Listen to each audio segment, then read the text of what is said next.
I always felt the Buffalo Springfield was Stephen's band as far as the heart and soul of the band. I'm not sure Neil ever really wanted to be in a band. I don't know that he wasn't like the main focal part of the band. And the way I remember it was Stephen saying, I have one more for what it's worth. And there it was. And Ahmet said, man, we got to record that song. That's a hit. Let's start kind of near the beginning then, and the very famous story of you guys bumping into each other on Sunset Strip. I mean, it was Neil that had been looking for you and Stephen for weeks, wasn't it? And there you were, sat on opposite sides of the carriageway.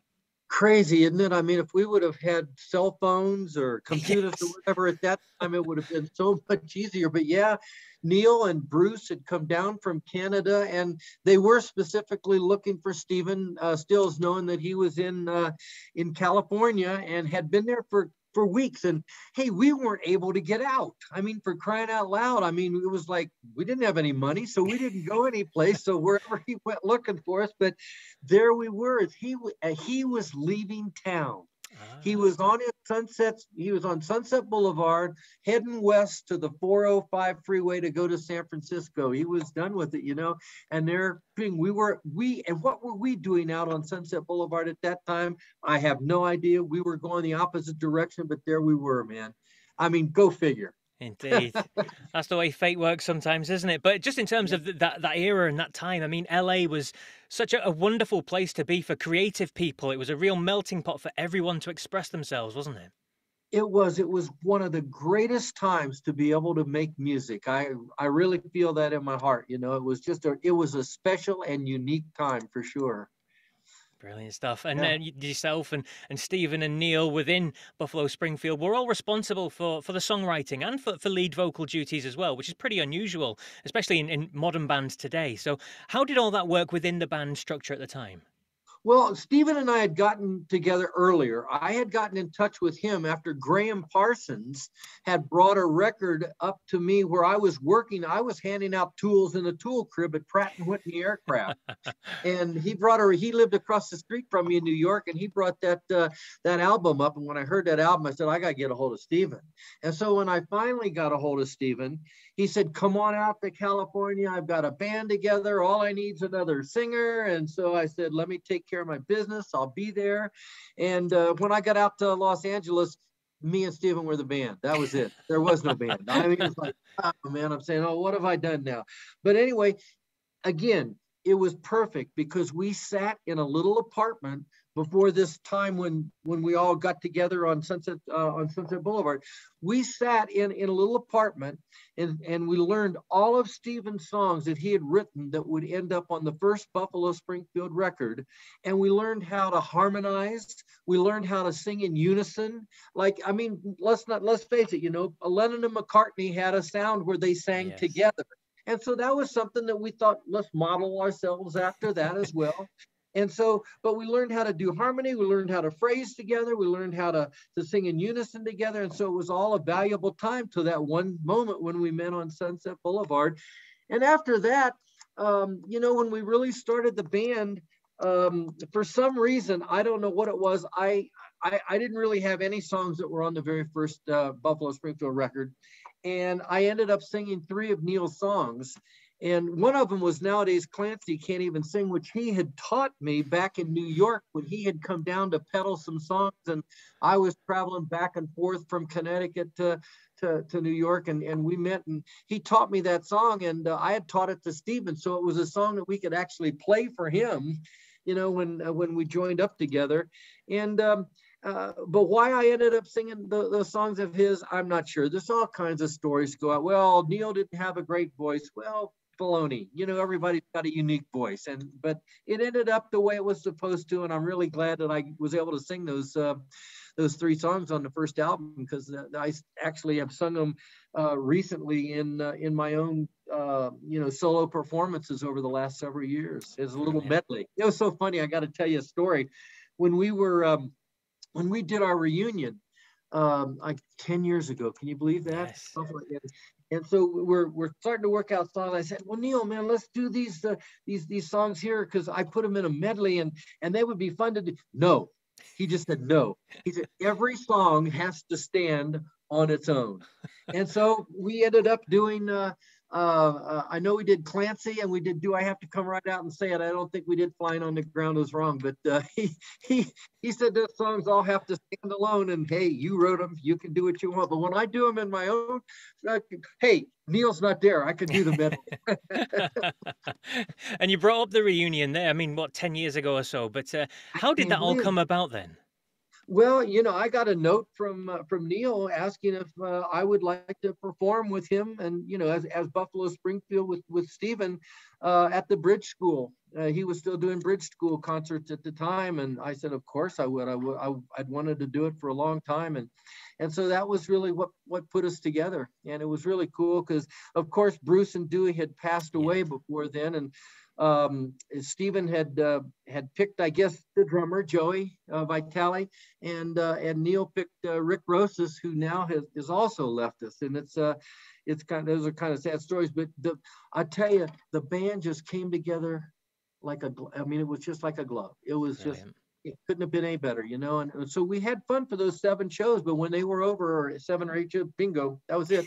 But it's nice to look back on, absolutely. And in terms of the legacy of the band, I mean, originally you were only together for what, 2 or 3 years, such a really short time span, 2 years, 3 albums, and it's incredible the legacy that you did leave behind from that short period of time.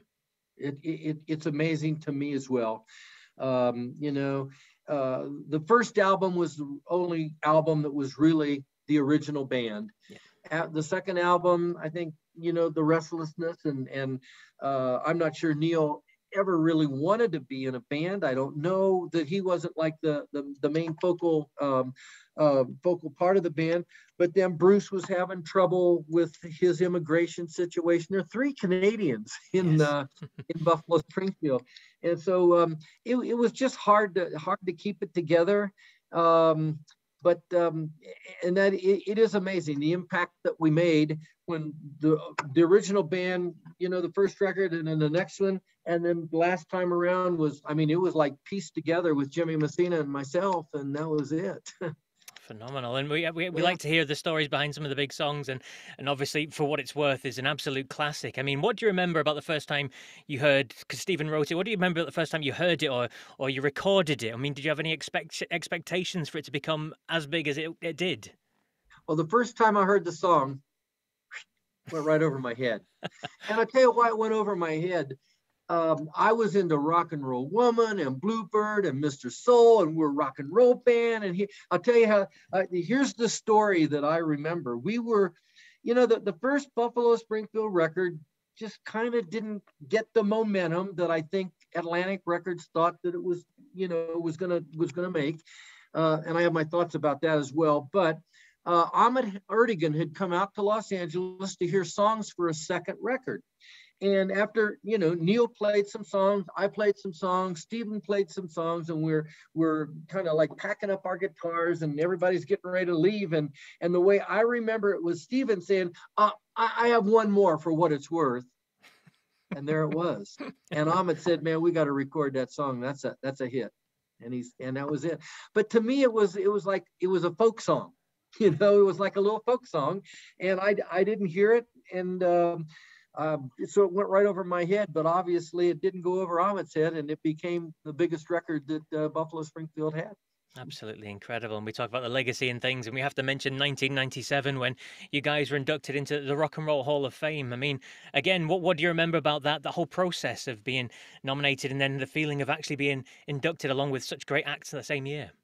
Yeah, well, I got a call from Neil, and he said, man, hey, I'm really happy we're going to be inducted into the Rock and Roll Hall of Fame, and it's going to be so cool to see, and then the next thing I got was a fax saying he wasn't going to be there. But what I do remember about it was, it was an honor. We went in with Michael Jackson and the Jackson 5 and Joni Mitchell, I think, were inducted that night. Trying to think, obviously, Crosby, Stills, and Nash were inducted that night. And I don't know if that had some kind of effect on Neil or not, because it wasn't Crosby, Stills, Nash, and Young. Yeah. I don't know if that had an effect or not. But, it was a real neat night. I wish we could have played. We didn't play that night.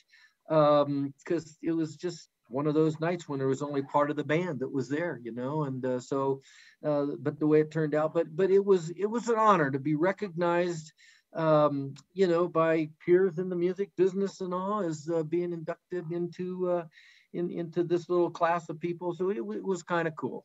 Cool indeed. And we have to mention Poco as well. I mean, another legendary group that you helped form after your time in Buffalo Springfield. Now, that first album, Picking Up the Pieces, it's often uh, regarded as a pioneering album release for country rock and roll and things like that. I mean, it laid the groundwork for bands like the Eagles to come afterwards, didn't it?